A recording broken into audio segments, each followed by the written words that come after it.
By patron request, it's NES Works Gaiden, Episode 11.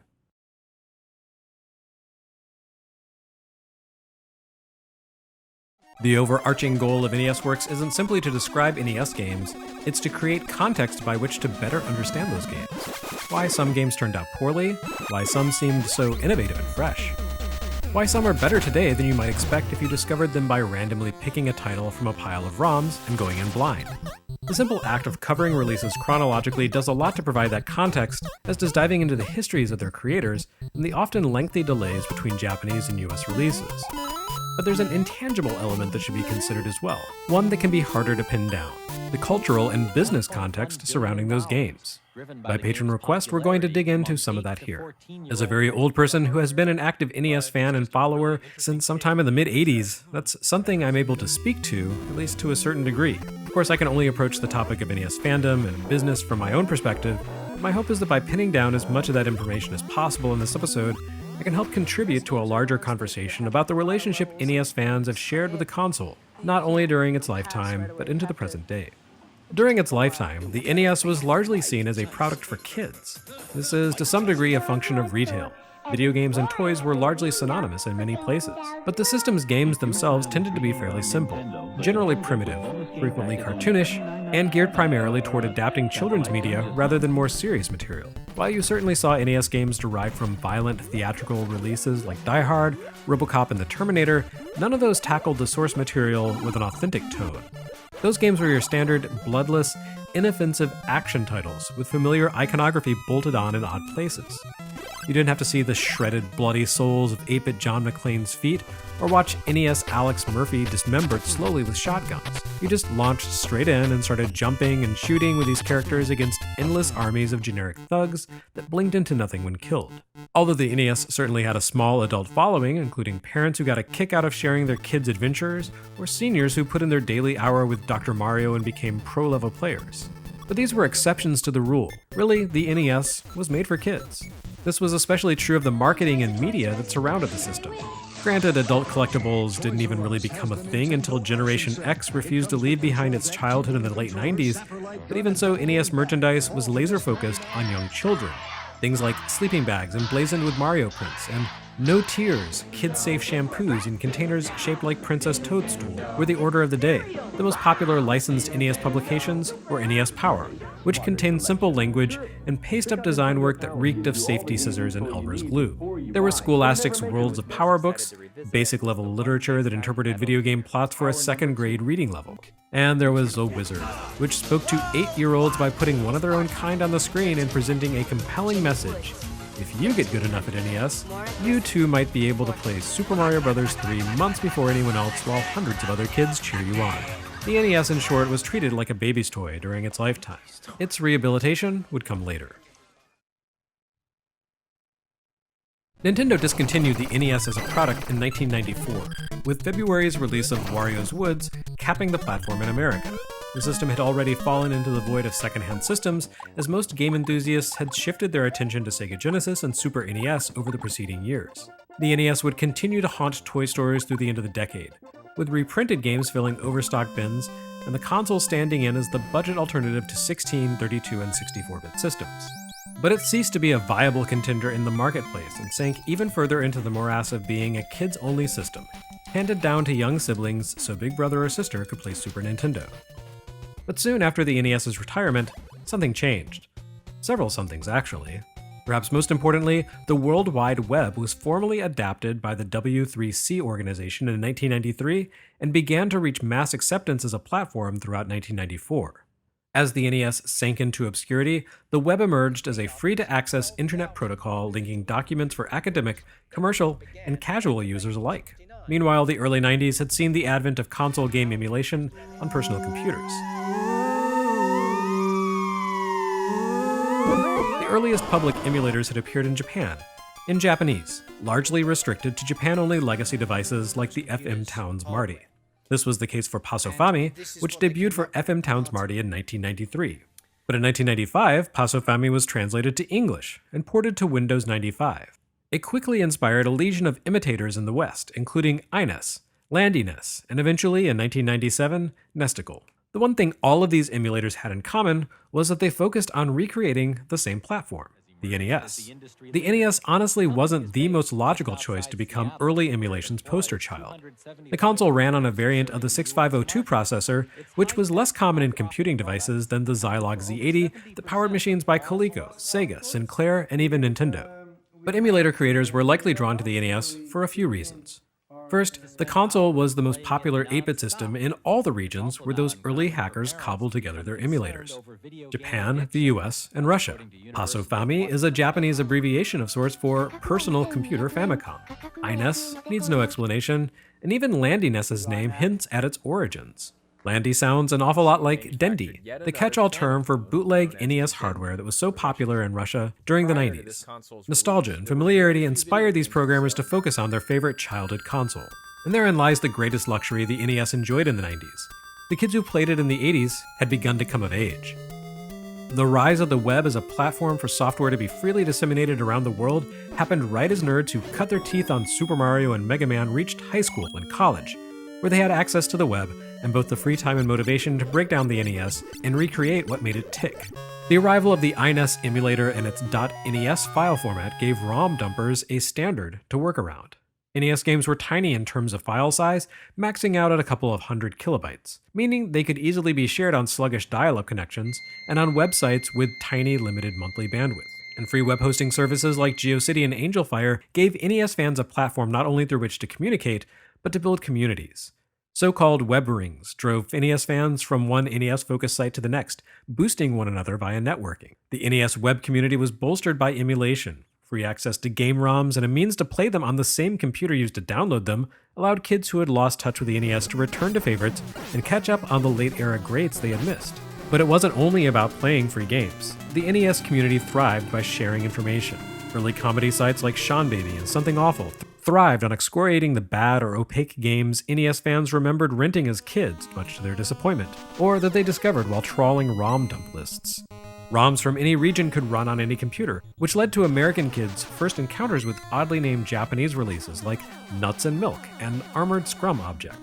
Fans also began to mine classic NES games for content, ripping character sprites out to use for online comic strips that looked like NES games. Forums and other communities began to spring up around NES fan sites, shifting online conversation among enthusiasts away from closed platforms like Usenet and America Online into the open web, where they could grow and thrive as like-minded users discovered them.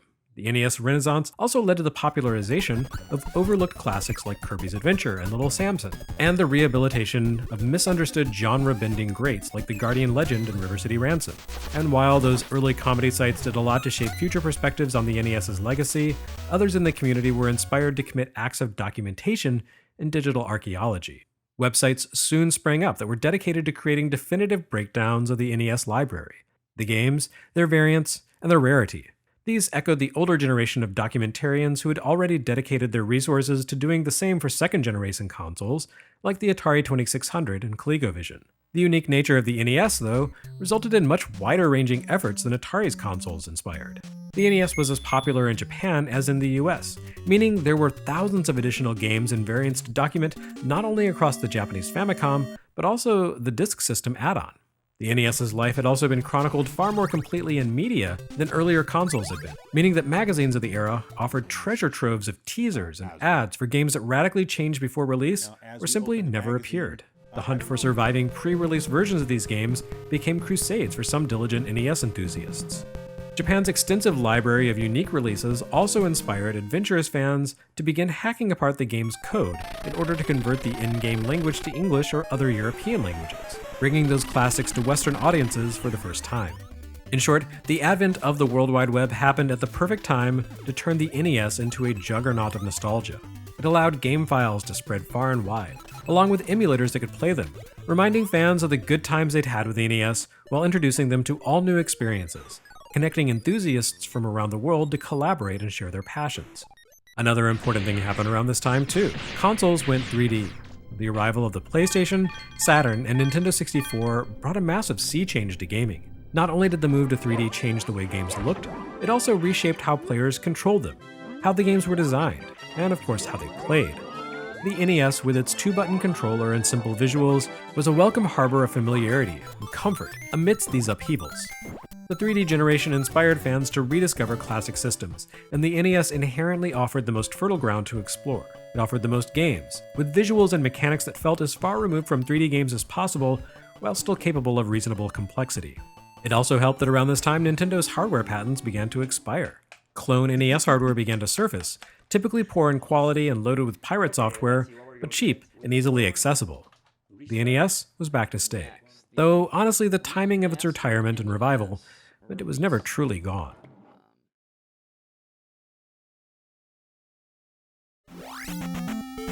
If the NES fan scene was resurgent in the late 90s, it exploded into the mainstream in the new millennium, and Nintendo itself was largely to thank. Sometime around the launch of the GameCube and Game Boy Advance in 2001, Nintendo began to recognize the cachet its classic console still commanded among fans. This was especially true in Japan, where the slow uptake of early American consoles and the massive popularity of the Famicom created the narrative that home gaming really began in 1983, with the launch of the Famicom. As Nintendo neared the 20th anniversary of the console's debut, it began to sow the seeds of a nostalgic revival. When Animal Crossing launched for GameCube in 2002, it took a page from the arcade in Sega's Shenmue and included more than a dozen Famicom games as hard-to-find bonus furniture that players could install in their virtual homes to play. The emulation tech Nintendo used was developed by Tomohiro Kawase, who, by some accounts, had previously worked on early emulation projects.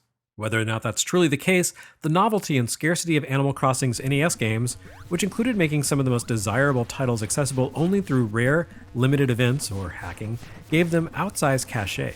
After all, just about all the NES games in Animal Crossing could be found in the real world at flea markets for just a few dollars in 2002. But the novelty of playing them on GameCube and the scavenger hunt required to unlock them made them much more intriguing than those dusty gray carts that no one really wanted. Nintendo repurposed Kawase's emulation tech several more times that generation. NES games appeared in multiple GameCube releases. Metroid Prime allowed players to unlock the original Metroid. A bonus disc for The Legend of Zelda: The Wind Waker included both a lost N64 remix of Ocarina of Time and both NES Zelda games. And in Japan, standalone discs containing games like Metal Gear and The Tower of Druaga were released as pre-sale incentives. NES emulation tech also gave us the e-reader, which allowed players to scan and play small black box games onto Game Boy Advance from paper cards. This led the way to the classic NES series, a dozen NES games reissued as standalone GBA cards, plus an additional 20 in Japan under the Famicom Mini banner. Satisfied with the results of its efforts to test the water of NES fandom, Nintendo made classic NES games a primary selling point of its next console, the Wii. The system launched with roughly 24 NES games available for a la carte download on day one through its Virtual Console service, and the company would continue to support the Virtual Console concept for more than a decade until shifting its focus toward more lucrative concepts. At this point, the NES had resurfaced into gaming's mainstream. The pure nostalgia Nintendo peddled was complemented by a fuzzy, misremembered version as well. NES-like imagery resurfaced in pop culture with parodies of classic games and black box cover art appearing everywhere from Penny Arcade Expo programs to major motion pictures. Sometimes these backward references came from a knowing place. For example, Brian Lee O'Malley's Scott Pilgrim graphic novels were permeated not with literal NES imagery of sprites or Mario characters, but rather with figurative imagery. The main character played in a punk band called Sex Bob-omb, opposite his ex's rival band, The Clash at Demon Head, and they jammed between bouts of combat in which the winners were showered with coins, River City Ransom style. Indie bands like the 14-Year-Old Girls and the Mini-Bosses emerged, playing punk-pop songs about NES games, or just blistering live arrangements of 8-bit music.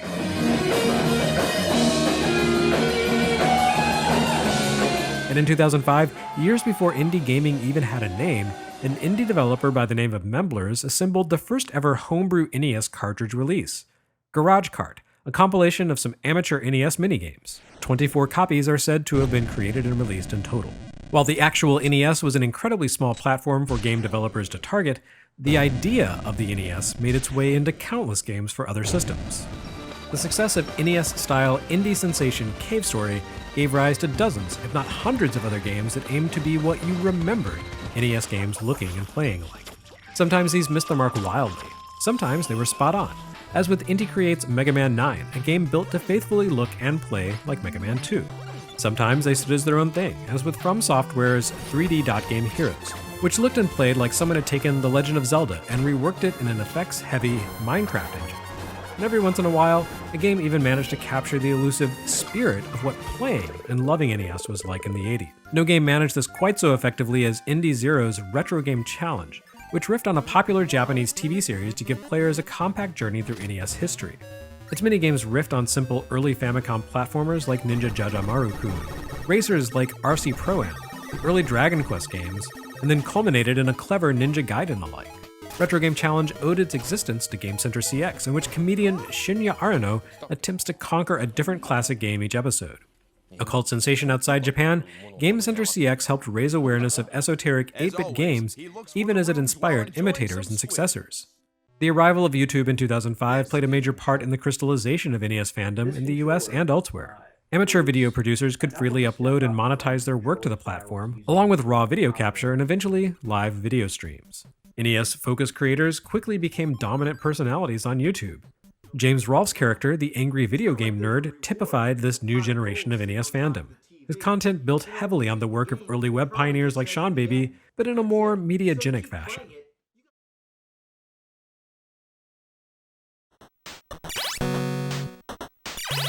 The resurgence of NES fandom and references, beginning at the dawn of the new century, reached what appears to be critical mass in its second decade. We've most likely reached peak NES at this point, especially as the economic effects of the COVID-19 pandemic make high-end video game collecting a less common pastime for the foreseeable future. Peak NES began with a collector's rush inspired by stadium events. A single copy of the game sold for more than $40,000, leading others to hope to cash in on their rarities. This escalating race to buy and sell NES carts for more led to last year's infamous $1 million purchase of 40 NES rarities, a feat probably unlikely to be matched anytime soon. But there is much more to NES fandom than just spending gobs of money. As the collecting scene continues to mature, new lost games continue to resurface and be shared with the internet. More and more developers create new releases for original hardware, or else create modern games that carefully observe the real limitations of the actual NES. Nintendo's standalone mini NES console release in 2017, which included 30 NES games on a tiny replica NES, didn't simply boost mainstream enthusiasm for NES nostalgia, it also inspired other publishers to make similar efforts. Meanwhile, NES-focused Twitch streamers and YouTube creators continue to bring in new fans. And while the frothiest of NES nostalgia has faded somewhat over the past couple of years, it hasn't gone away. The NES has established itself as a definitive pillar of gaming history and culture. Today, there are more ways than ever to play NES, from Nintendo Switch Online, to cycle-accurate emulators, to FPGA devices like the Retro USB AVS, the Mister, and the Analog NT Mini. These solutions will only grow better and more accurate as their processing power grows and more creators contribute to the projects behind them. Just as modern NES games will only improve in quality as creators learn more about programming and designing for the hardware. And of course, people like me will keep droning on and on about the console for as long as people continue to listen.